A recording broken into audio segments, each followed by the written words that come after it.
Hey everybody, Nolan, back at Bon Echo Provincial Park. We're in a bit of a weird spot. Dirt road, gravel, don't know what you want to call it necessarily, non-paved. And so you have to enter through like the front like gatehouse kind of, and then you make like a hard left and you go under the highway and then you end up here. There's some cabins and campgrounds that way. Little parking area here. We are going to be doing the Shield Trail. My little booklet for this place said 4.8 kilometers. It's a loop, at least most of it's a loop. The entry is probably about the same. And then it says it's a moderate difficulty. So I might regret the camera. We'll see. Also, I have you guys on the hand strap because I feel like I don't use this thing enough and it can be very handy, but it is a little bit awkward too. But yeah, so here we go. Shield Trail. It says 2 hours round trip. I don't know about that. Oh, there's signs. Large boulders called erratics. Yep. Variety of wetlands. Oh yes, Bon Echo Lake. So the main lake where Bon Echo is on the other side of the road. So like you can see we came in and then we had to go under to get here.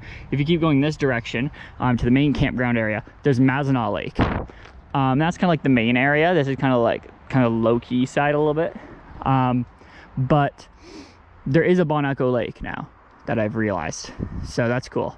And yeah, so we're gonna get into it. Looks like it's, yeah, really just a loop, 4.8 kilometers. We're gonna go that way. Also, real quick, this is my first time trying my little Garmin Inch Mini 2 I got for this trip. This is the first day of 2 weeks. I'm gonna be out and about, whatnot. The first 5 days are like, it's here, and then I go to Bob Cajun today. I'm there for a couple of days, just kind of relaxing, chilling, getting some ice cream. And then after that, I take off up north. So I'm going to the Cochrane Polar Bear Habitat. I'm going, and I'm camping on the way to there because that's quite a long drive.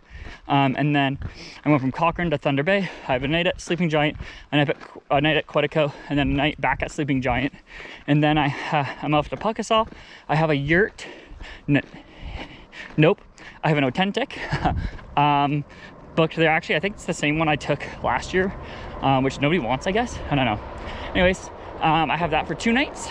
And then night at Pancake Bay, night at Grundy Lake. And then after Grundy Lake, I'm going to Georgian Bay Island National Park. I booked the little day tripper boat. And then after that, one night at Awenda there, and then make my way home. So gonna be a lot of driving, a lot of adventuring. So stay tuned for probably a lot more videos like this, honestly. I'm gonna have such a backlog. Okay, so it looks like we can kind of go 2 ways here. The markers are here. So I guess we'll go this direction. I don't think it matters too much. Clearly this way they've driven the vehicles in. I don't know if there's maybe a garbage or something down that way. Obviously have to cut the grass. Marker 1. There's not much there. Okay. A little bit buggy in here. I realized it was gonna be buggy and I didn't put bug spray on. This is hog peanut, I believe. We got lots of ferns. Yeah, we'll see. Earlier when I was walking around the park, I got some pretty good pictures with my camera, so I'm gonna hope I get the same opportunity, because otherwise it's gonna suck carrying this thing for an hour.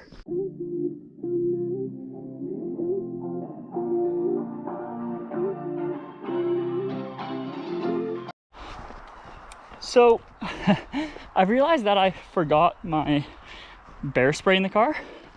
I don't think it'll be an issue.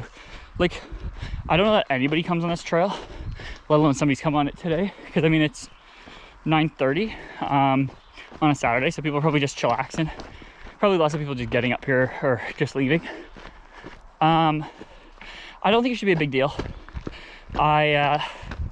When I was living up by Perry Sound for a couple months and I was doing all kinds of hiking around there, I didn't even own bear spray, so should be fine, just black bears. But yeah, honestly, we'd be more scared of encountering a moose. Okay, so we've just passed 3. I did not see number 2.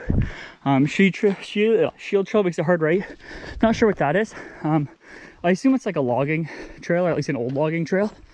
But yeah, the skeeters, they're out in full force today. So I just gotta keep moving at a good pace, and I should be fine. Now I will say, I haven't hiked much, just, you know, on my own for fun, much over the last really couple months, because I've been hiking so much for work, and then I'm so tired after. But I will say, it's nice. It's nice to be back out, just kind of doing my own thing, you know? I'm like a free-range chicken.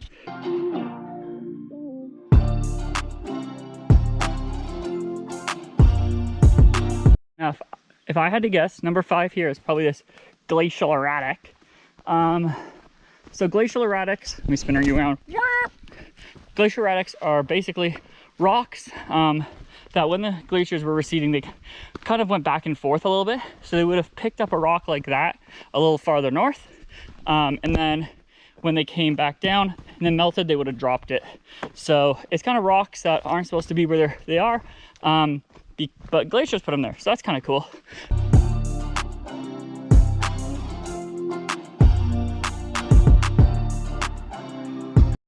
Okay, we're starting to get to some shield outcroppings, which is nice. Trail's living up to its name. Also, look at this root cluster. Holy smokes, that must have been a monster tree. Okay, we've come to a pretty cool area. We got obviously beaver dams and stuff. There is some swans out there. I can't tell if they're native or not. I think they should be. Let's see, maybe we'll get to a little bit more open of an area up here. Because I don't think mute swans are this far north, if I'm not mistaken. Maybe even this far east too. We're pretty close to Ottawa in the grand scheme. Yeah, they're trumpeter swans. That's awesome.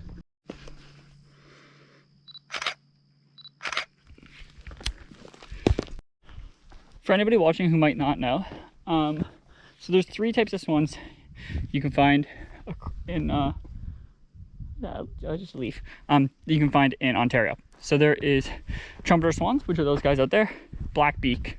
All of them are white bodied, white feathers. Yeah, so trumpeter has a fully black beak.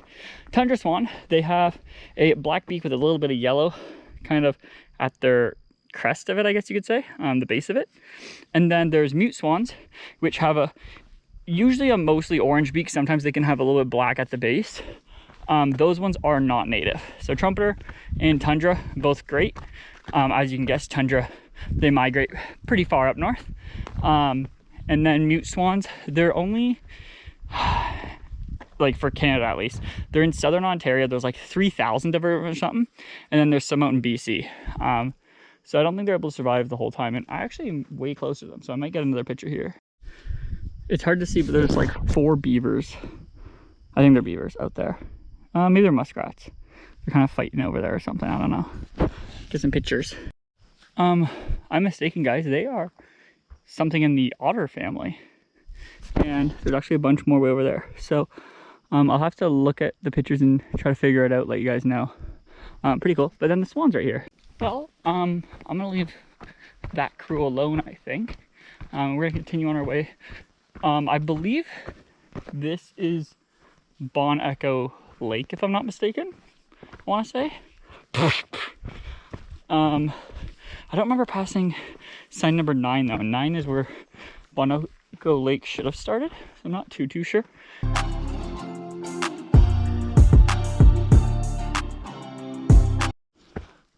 So yeah, this is not Bon Echo Lake. Bon Echo Lake's a little farther up, but also, ooh, sorry. Also, it doesn't say on either Google Maps or my Garmin Explore app what the lake is called. It should say on the park map, which I left in my car. So I'll have to get you guys that information after if I remember. Nolan, if you remember, put the information right here. But yeah, it's whatever lake it is, it's gorgeous. I would love to paddle this, but it also says most of this is not in the park boundary. I don't know why, but it looks like it's like a little cutout that isn't. Oh my gosh, the red squirrel scared me. Hi, buddy. We got a pretty nice beaver dam here. The creek kind of continuing on. Looks pretty cute. Kind of see the lake a little bit down there. I imagine we go a little bit closer or have a little bit of a lookout somewhere up here, maybe right here even. But based on what I found on iNaturalist, it's river otters, northern river otters, that we were seeing. Did I get some pickies? So that's pretty cool. Ooh, that's gorgeous. Oh, we got some people canoeing. Wow.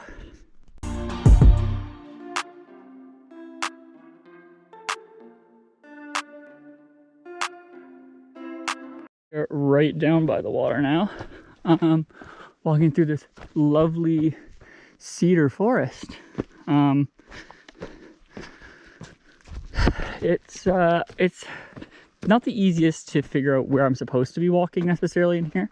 I'm just trying to pick what looks like the flattest area per se. But like this lake is like glass. Mazenot Lake, when I was there earlier, it's pretty windy, but looks pretty nice out there. The squirrels are they're yelling at me. By my measurement, I have about 1.4 kilometers left to go on this trail, which is basically just walk along the lake, and then which finishes the loop basically, and then the little kind of entry trail, and then to the little parking spot. So not too bad. Definitely getting a little peckish, but that's all right. It's been a pretty cool trail, I gotta say, so far. I definitely, so far, unless something really bad ends up happening on the trail earlier, a little farther ahead, I definitely recommend, if you're coming here, to do this trail.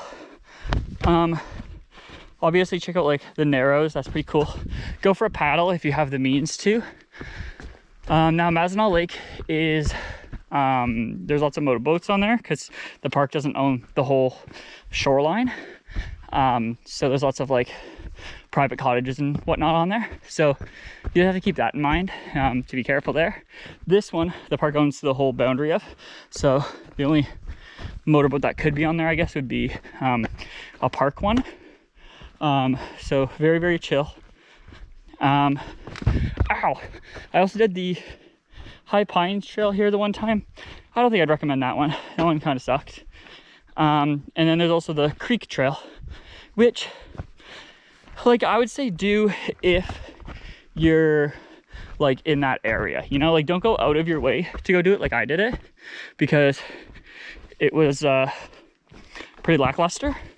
But it's like a nice way to walk in between two places. The problem is the one spot you're walking to is like nothing, right?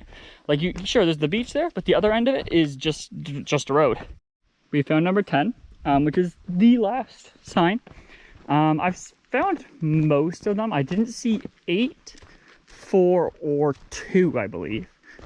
But I saw every other one. Now, they don't have a sign with them, so I don't know where necessarily to get the information about what each one means. What this sign is there for.